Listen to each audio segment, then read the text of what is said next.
Hello, and welcome to the Monster Painter. This week, I'm going to take this toy tree and turn it into a tabletop terrain tree.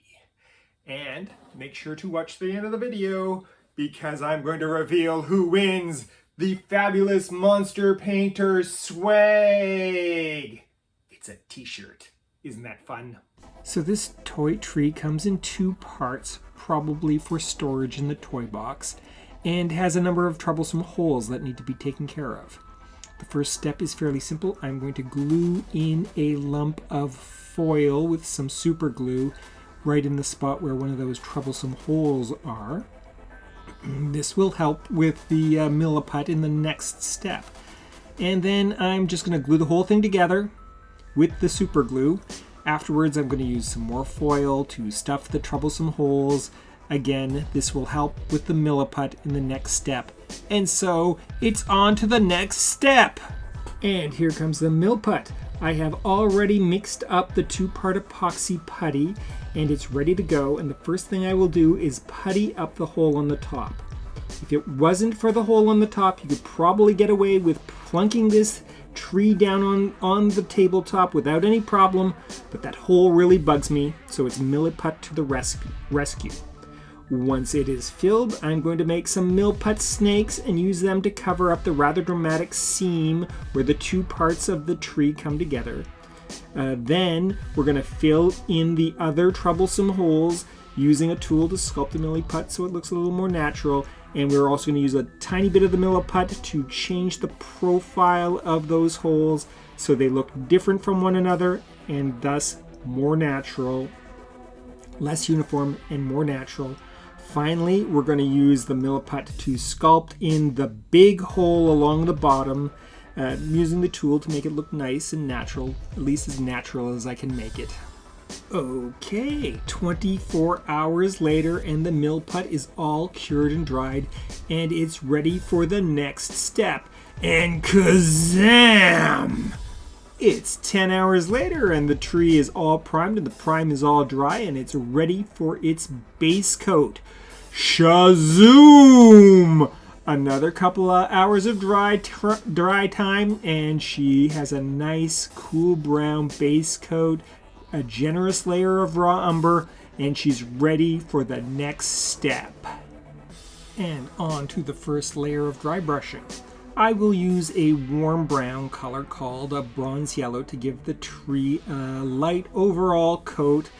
This will help move the tree towards a wooden look, which is what we go for in trees. The tree itself was given to me by my buddy Al. He had to clear out his crafting room to do renovations.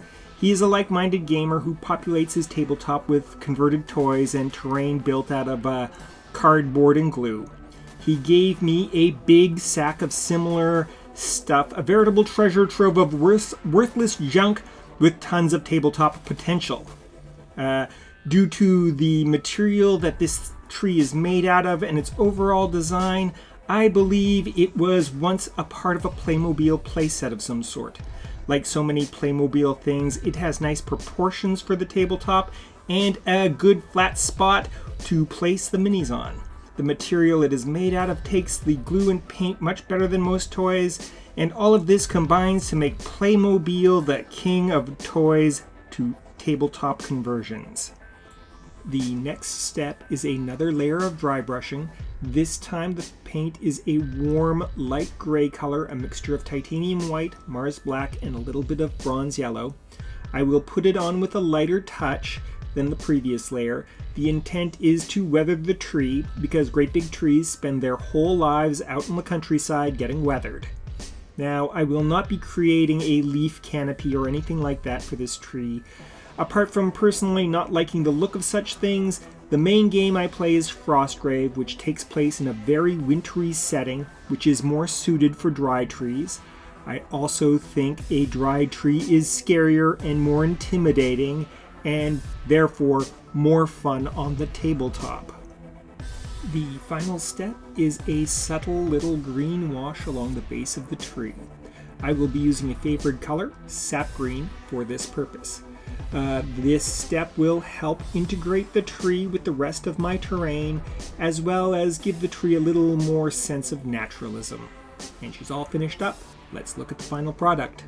Here she is, looking like a slightly stylized big old weathered tree. Whether she is destined to be an ancient oak or a mighty baobab tree, she is well suited for wargaming and will be an excellent addition to my tabletop forest. And here she is in her natural habitat, a scary creature-filled forest, ready to provide enough space for an archer to snipe from, or even a very unlikely treetop duel. All right, and now for the moment we've all been waiting for, to see who will win this Men's Large Monster Painter t-shirt, or optionally, this wonderful Monster Painter Math Rock bag. The names are all in the hat. I had a lot of commenters, almost 100, and we're gonna see who wins. And here we go, the winner. The winner is Fucked From Above 1969. That's right, the winner is Fucked From Above 1969. Congratulations, you potty mouth. I'll get in contact with you and send you that fabulous Monster Painter swag. And on to the monster fight. This week, it's appropriately enough a giant tree man versus a classic Ray Harryhausen Cyclops. Who will win? Let's find out. And it's a tight match with a lot of back and forth, but we have our winner. This week's victor is the mighty Tree Man. Congratulations, you big old block of wood.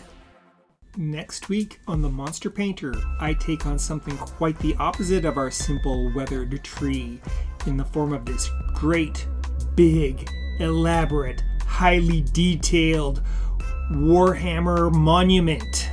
Remember to like, comment, subscribe, and ring the bell. Ring the bell.